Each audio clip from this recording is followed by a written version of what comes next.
ሌላ አይገባውም። ማን የፈተና አዳራሽ ላይ ከገባ አንድ ሰው ለፈተና ወንበር ላይ ከተቀመጠ መፈተን አለብን። ሀከዛ ዱንያ ላይ እስከኖረን ድረስ ላኢላሃ ኢለላህ ሙሐመዱን ረሱሉላህ በማለት ደግሞ ከተፈታኞች እስከተቀላቀለን ድረስ መፈተን አለብን። ወርቅ የሚሆነው በእሳት ተፈትኖ ነው። ብረት ጥሩ መገልገያ ዕቃ የሚወጣውም በመዶሻ በእሳት ተፈትኖ ነው። ካልሆነ እንዴተኛውም ዕቃ ይሆናል፣ ርካሽ ይሆናል። አላህ ብዙ ፍጥረታትን ፈጥሮ ከፈጠራቸው ፍጥረታት ውስጥ የሰው ልጅን መርጦ ከሰው ልጅ ውስጥም የነቢያት ተከታዮችን የመረጠው ብዙ ፈተናዎችን ካለፉ በኋላ ነው። ጀነት ከሚገቡት ይልቅ ጀሀነም የሚገቡት የበዙትም ፈተና የሚያልፉት ጥቂቶች ስለሆኑ ነው። ብዙ ሰው መፈተን አይፈልግም። በፈተና ሰዓት አይታገስም። ይበሳጫል፣ ይወራጫል፣ ይጠራጠራል፣ መንገድ ለመቀየር ይሞክራል። ፈተናን በጸጋ ተቀብለው ለኸይር ነው፣ ለመልካም ነው፣ ለበጎ ነው ብለው ጸንተው የሚያልፉ ጥቂቶች ናቸው። ዱንያ አንድ አይነት መልክ የላትም። መቼም ቢሆን ተለዋዋጭ ነገሮችን የያዘች ናት። ማግኘት አለ፣ ማጣት አለ። ሁሉ ነገር ተመቻችቶላቸው የሚኖሩ አሉ። አብዛኛውን ነገር አጥተው በችግር የሚኖሩ አሉባት ዱንያ ላይ። ጤነኛ አለ፣ ታማሚ አለ። ጦርነት አለ፣ ሰላም አለ። መክበር አለ፣ መዋረድ አለ፣ ማነስ አለ። ይሄ ሁሉ የሚፈራረቅባት ዱንያ ላይ ነው ያለ ነው። የዱንያ ሰላምና ደስታ ቋሚ አይደለም፣ ጊዜያዊ ነው። የሄደ የሚመጣ ነው። ለምን? ዱንያ የፈተና ሜዳ አዳራሽ ስለሆነች ነው። ዱንያ ላይ የሚገኝ ነገር በሙሉ ኸይርም ይሁን ሸር ለፈተና ነው፣ ጊዜያዊ ነው። ኸይርም ጊዜያዊ ነው፣ ለፈተና ነው። እሱም ሸርም ጊዜያዊ ነው። ችግር መከራም ጊዜያዊ ነው፣ እሱም ፈተና ነው። ጤናው አፊያው ተሟልቶለት የፈለገውን በቀላሉ ያገኝ የሚኖር ሰውም እየተፈተነ ነው። በማግኘት እንደ ፍላጎቱ በመኖር እየተፈተነ ነው። የፈለጋቸው ነገሮችን ያጣ ሰውም በፈተና ነው ያለው። በጦርነት ውስጥ መኖርም ፈተና ነው። በሰላም መኖርም ፈተና ነው። የሰው ልጅ ከተወለደበት ጊዜ ጀምሮ እስከሚሞትበት ዕለት ድረስ በፈተናዎች ነው የሚያልፈው። ሞቶ ሲቀበር ደግሞ ሌላ የአኺራ ፈተና ይቀጥላል። ይህ የዱንያ ባህሪ ነው። ባህሪዋ መልኳ አንድ አይነት አይደል። አለዚ ኸለቀል መውተ ወልሐያተ ሊየብሉወኩም አዩኩም አሕሰኑ ዐመላ። ሞትንም ህይወትንም በሞትና ህይወት ውስጥ ያሉ ነገሮችንም በሙሉ ጌታ አላህ የፈጠረው ለምንድን ነው? ሊየብሉወኩም፣ ሊሞክራችሁ፣ ሊፈትናችሁ ይላል። አላህ ተባረከ ወተዓላ ባሮቹን በተለያየ መልኩ ይፈትናል። የዲን ፈተና ነው ከባዱ። የዱንያው ፈተና መታመም፣ ማጣት፣ መቸገር፣ መራብ፣ ወዳጅን ልጅን በሞት ማጣት ወዘተ። እነዚህ ዱንያዊ ፈተናዎች ቀላል ናቸው በሙእመን እይታ፣ አጅር ይዘው ይመጣሉ። ከባዱ ፈተና የዲን ፈተና፣ ዲንህ ላይ የሚመጣ እምነትህ ላይ የሚመጣ ፈተና ነው። ይሄን ፈተና ያለፈ ሰው ነው ጀነት የሚገባው። ኢማን እንዲሁ ባፍ ብቻ የሚባል ነገር አይደለም፣ ዋጋ የሚያስከፍል ነገር ነው። ውድ ነው በጣም። ሙስሊም ነኝ ላኢላሃ ኢለላህ ሙሐመዱን ረሱሉላህ በማለት ብቻ ሙእምንነት ተረጋግጦ ጀነትን መሸለም አይቻልም ማለት ነው። አምኛለሁ ብለህም ትፈተናለህ። ኢማን ባፍ ብቻ አይደለም።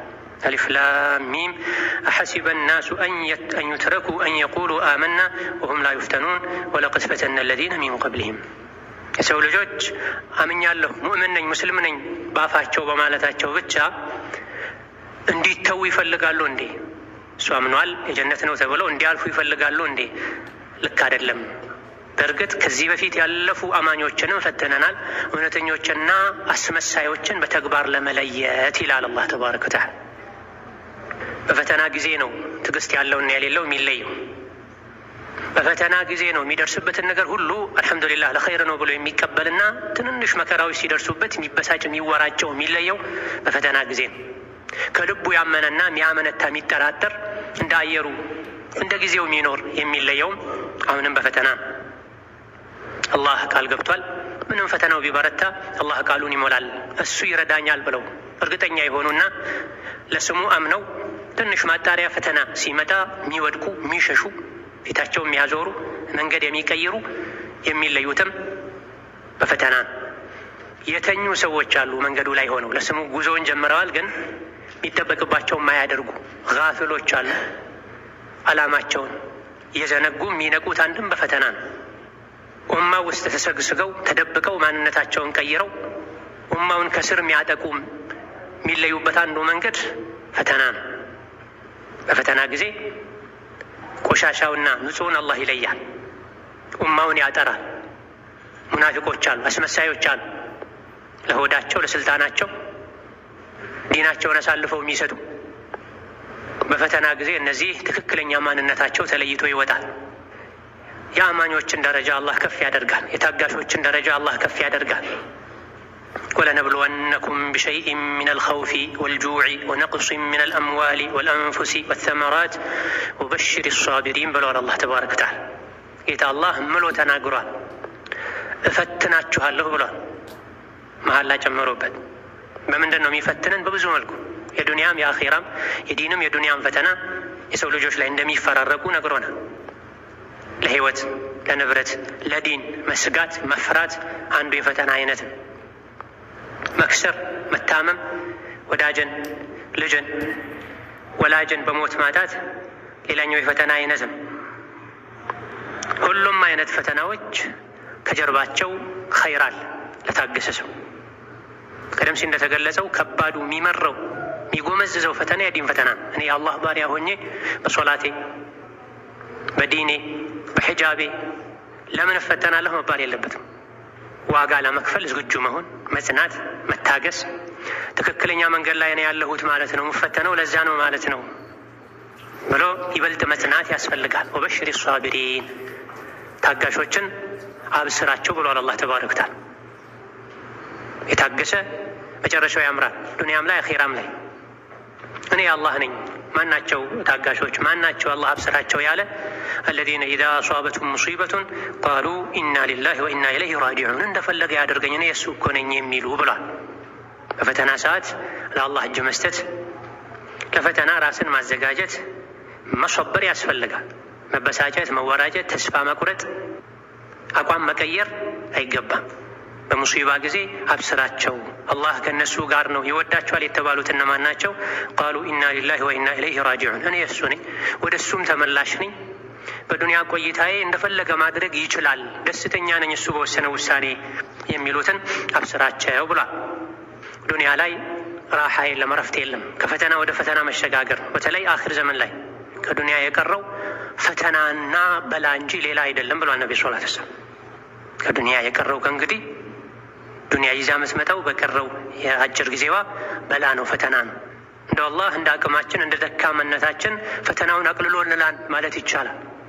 የባሰ እንዳይመጣ መሶበር፣ ያለውን የመጣውን በትዕግስት ለመወጣት መሞከር፣ በዲኔ በመፈተኔ አጅራለኝ ብሎ መጽናናት፣ የአላህ ባሪያ ስለሆንኩ ነው የፈተነኝ ያለው ማለት ይገባል።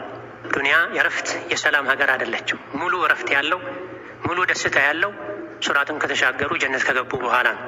ጀነት ለመግባት ደግሞ ዱንያ ላይ መድከም መፈተን ያስፈልጋል፣ አይቀርም። ጀነት ውድ የሆነ የአላህ ስጦታ ነው።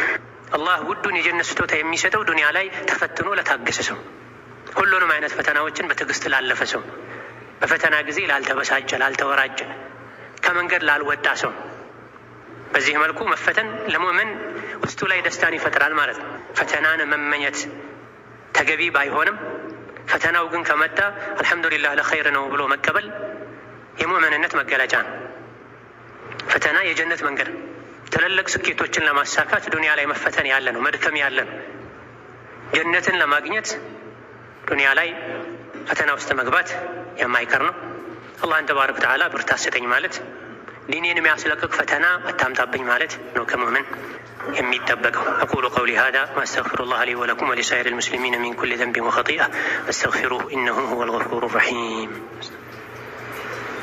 الحمد لله على إحسانه والشكر له على توفيقه وامتنانه، وأشهد أن لا إله إلا الله وحده لا شريك له تعظيما لشانه، وأشهد أن محمدا عبده ورسوله الداعي إلى رضوانه صلى الله عليه وعلى آله وأصحابه وإخوانه وسلم تسليما كثيرا. أما بعد، ሙስሊም የጊዜዎችን የሁኔታዎችን መቀያየር፣ የሰላምን መጥፋት፣ የፈተናን የአደጋን መብዛት ሲያይ ተስፋ መቁረጥና የሚያሳዝኑ ተስፋ የሚያስቆርጡ ዜናዎችን መስማት ላይ ብቻ መጠመድ የለበትም። ማዘን፣ መተከዝ፣ ተስፋ መቁረጥ፣ ግራ መጋባት ውስጥ መግባት የለበትም። ፈተና ሲበዛ አደጋዎች፣ ችግሮች ሲበዙ ሸይጣን አንድ የሚሰራው ትልቅ ስራ ተስፋ ማስቆረጥ ነው፣ አቋም ማስቀየር ነው፣ ግራ መጋባት ውስጥ እንዲገቡ ማድረግ ነው። ኢነማ ዛሊኩም ሸይጣኑ ዩኸዊፉ አውሊያአሁ ፈላ ተኻፉሁም ወኻፉኒ ኢንኩንቱም ሙእሚኒን ብለዋል አላህ ተባረከ ወተዓላ።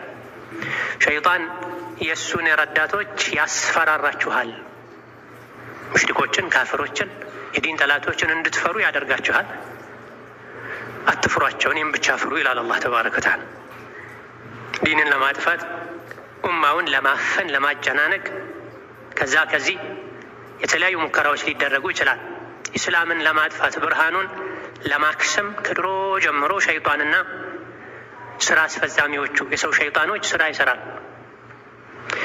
ነቢይ ሙሐመድ ዓለይሂ ሰላቱ ወሰላም የተላኩ ጊዜ እሳቸውን ለመግደል ከመማከር ጀምሮ ኢስላምን እንዴት እናጥፋው፣ ሙሐመድን በመግደል ከሀገር በማባረር ስሙን በማጥፋት ብለው ድሮ እነ አቡ ጃህል የጀመሩት ሴራ አሁንም እንደቀጠለ ነው። በየሀገሩ በየዘመኑ የእስላምን ብርሃን ለመግታት የአላህ ባሮችን ለማስጨነቅ ለማሰቃየት ሸይጣን የሚመራው ስብሰባ በየቦታው ይደረጋል። በገንዘብም በጉልበትም በዘዴም በሸርም በተንኮልም ማይሞከር መንገድ የለም እስላምና ሙስሊሞችን ለማጥፋት። ይህን ሁሉ አላህ ያከሽፈዋል። ለዚህ አላህ አትፍሩ ይላል። ሸይጣን ነው የእሱን ሰራዊቶች የእሱን ወዳጆች ያስፈራራችኋል፣ ፍሯቸው ይላችኋል። አትፍሯቸው እውነት ሙእሚኖች ከሆናችሁ ይላል። ሕፃን ልጅ አባቱ አጠገብ ሲሆን አልፈራም ከሚለው በላይ ሙእምን እኔ ከአላህ ጋር ነኝ፣ አላህ ከእኔ ጋር ነው፣ ምንም አልፈራም ሊል ይገባል። በፈተና ጊዜ፣ በስጋት ጊዜ፣ በጭንቀት ጊዜ ምንድን ነው መደረግ ያለበት? ከዚህ ፈተና እንዴት ነው መውጣት የምችለው ነው መባል ያለበት እንጂ ለማዘን፣ ለመቆዘም፣ ለመጨነቅ የሚዳርጉ ተስፋ የሚያስቆርጡ ዜናዎችን መስማት፣ መተንተን፣ ወሬ መቀባበል ሳይሆን ይህን ፈተና እንዴት ልሻገረው፣ ይህን ፈተና እንዴት ልቀንሰው፣ እንዳይባባስ እንዴት ላድርግ፣ እኔስ እንደ ሙስሊም ምንድን ነው ከኔ የሚጠበቀው መባል አለበት። ፈተና ከድሮ ጀምሮ ያለ ነው። የተለያየ አይነት ፈተና ያለንበት ጊዜ ደግሞ ወደ ቅያማ እየቀረብንበት ጊዜ ከመሆኑ አንጻር ፈተናው የተባባሰ ነው የሚሄደው። የተለያየ ዓለም ላይም የአላህ ባሮች ይፈተናል። ሶላት መስገድ የሚከለከሉ፣ መስጂድ መስራት የሚከለከሉ፣ ሒጃብ ማድረግ የሚከለከሉ የአላህ ባሮች በየቦታው አሉ። እንደኛ ሀገር ላይ አልሐምዱሊላህ ከብዙ ሀገሮች የተሻለ ሁኔታ አለ። ቀላል ነው ችግር የለውም ማለት ሳይሆን ከባድም አትስገዱ፣ ሒጃብ አታድርጉ፣ ዲናችሁን በነፃነት አትተግብሩ ከባድ ፈተና ነው። አትብላ አትጠጣ ከማለት የከፋ ነው ለሙእምን። ሆኖም ግን ፈተናን ለመሻገር ከሚረዱ ነገሮች አንዱ አልሐምዱሊላህ ከኔ የባሰ ከባድ ፈተና ላይ ያሉ እኮ ሌሎች ብዙ የአላህ ባሮች አሉ ብሎ የባሰውን ማየት አስፈላጊ ነው፣ ተገቢ ነው። የአላህን ኒዕማ ጸጋ እንዳንንቅ ያደርገናል። ጌታዬ ሆይ ከሌሎች ብዙ ከተፈተኑ ባሮችህ የተሻለ ሁኔታ ላይ አድርገኸኛል፣ ይበልጥ የተሻለ ሁኔታ ላይ አድርገኝ፣ ጽናትም ስጠኝ። የትኛውም የምድር ክፍል ላይ እየተፈተኑ ባሮችህን ፈተናቸውን ይብቃህ በለው ያሉ ዱዓ ማድረግ ያስፈልጋል። የሆነ ሆኖ ፈተና የሙእምንነት መገለጫ ነው። ፈተናን ሙሉ በሙሉ መጥላት፣ ሳልፈተን ጀነት ልግባ ማለት የመንገዱን ጸባይ አለማወቅ ነው። ነቢይ ሙሐመድ ዓለይሂ ሰላቱ ወሰላም ጥርሳቸው ተሰብሯል፣ አካላቸው ቆስሏል። የኡሑድ ዘመቻ ቀን ላይ ገደል ውስጥ ወድቀዋል ዓለይሂ ሰላቱ ወሰላም። ጠላቶች ወደ እሳቸው የወረወሩትን የቀስት ማት ከእሳቸው ለመከላከል ከለላ ሲሆኑላቸው የነበሩ ሰሓቦች ወደ እሳቸው የተወረወረን ቀስት ከመቀበላቸው የመጣ ጃርት እንስሳ መስለዋል። ከሰውነት ተራ ወጥተው ጦር ሜዳ ላይ ሲገቡ ለጭንቅላታቸው መከላከያ የለብሱት የነበረ ሚግፈር የሚባል ጭንቅላት መከላከያ ጠላቶች በተደጋጋሚ እሳቸውን ለመምታት ብረቱን ሲመቱ ብረቱ ግንባራቸውን በስቶ ተገፍቷል። ነቢና ሰላት ወሰላም ብዙ ሰሓቦቻቸው ተገድለዋል፣ አካል ጉዳተኛ ሆነዋል። ከነቢያት ውስጥ ካለፉት ነቢያት ውስጥ በመጋዝ የተገዘገዘ አለ፣ እሳት ላይ የተጣለ አለ። ለምን?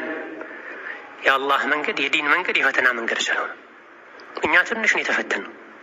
ስለዚህ ውስጥ ላይ ደስታ ሊሰማ ይገባል። እኔ የአላህ ባሪያ ነኝ ማለት ነው፣ የአላህ ወልይ ነኝ ማለት ነው፣ የእሱ መንገድ ላይ ነኝ ማለት ነው። ስለዚህ መንገዴ ለሸይጣን አላማረውም፣ ለሸይጣን ስራ አስፈጻሚዎች አላስደሰታቸውም። ለዛ ነው ጎትተው ሊያወጡ የሚሞክሩት። እኔ አልወጣም መባል አለበት። ወርቅ ነው ፈተና የሚበዛበት፣ እሳት የሚበዛበት። ሀከዳ ከወርቅ በላይ ነህ የአላህ ባሪያ ሆይ ሶብር አድርግ፣ ሶብር አድርግ። ስለዚህ ፈተና ጊዜ ተስፋ መቁረጥ፣ ተስፋ የሚያስቆርጡ የሚያስፈሩ የሚያሸብሩ ዜናዎችን መቀባበል ሳይሆን በፈተና ጊዜ ምን ላድርግ፣ ፈተናውን እንዴት ልሻገረው፣ እንዴት ላቅልለው፣ ከኔ ምንድን ነው የሚጠበቀው እንደ ሙስሊም ነው መባል ያለበት። ሱሐቦች ያን ሁሉ ፈተና ሲያስተናግዱ ለምን አይደለም ይሉ የነበረው፣ ለምን ተፈተነን ሳይሆን ሲሉ የነበረው ፈማዛ ተእሙሩና ያ ረሱላላህ ነበር የሚሉት። የአላህ ባሪያ አይደለንም እንዴ? ትክክለኛው መንገድ ላይ አይደለንም ማለት ነው እንዴ? ለምን ተፈተነን ሳይሆን ሲሉ የነበረው ፈማዛ ተእሙሩና ያ ረሱላላህ። እንዲህ ነገር ተፈጠረ። 70 ቁርአን የሐፈዙ ሱሐቦች በአንድ ቀን ተገድለውባቸዋል። ነብዩ ሰለላሁ ዐለይሂ ወሰለም 30ውን ጁዝ ቁርአን ሸምድደው በጭንቅላታቸው የያዙ በቃላቸው የያዙ ሱሐቦች በአንድ ቀን ተገድለውባቸው። እንደዛ አዝነው አያውቁም ነብዩ ተብሏል ዐለይሂ ሰላቱ ወሰለም። የጡት ወንድማቸው እና አጎታቸው ሐምዛ ተገድለው ሰውነታቸው ተተርትሯል። ያን አይተዋል። እጅግ በጣም አልቅሰዋል፣ አዝነዋል። ሴት ልጃቸውን የመካ ሙሽሪኮች ከግመል ላይ ጥለው ነፍሰ ጡር የነበረች ሴት ልጃቸውን የሆዷ ጽንስ እንዲጨናቀፍ አድርገውባቸዋል። ይህም በዲኗ ነው።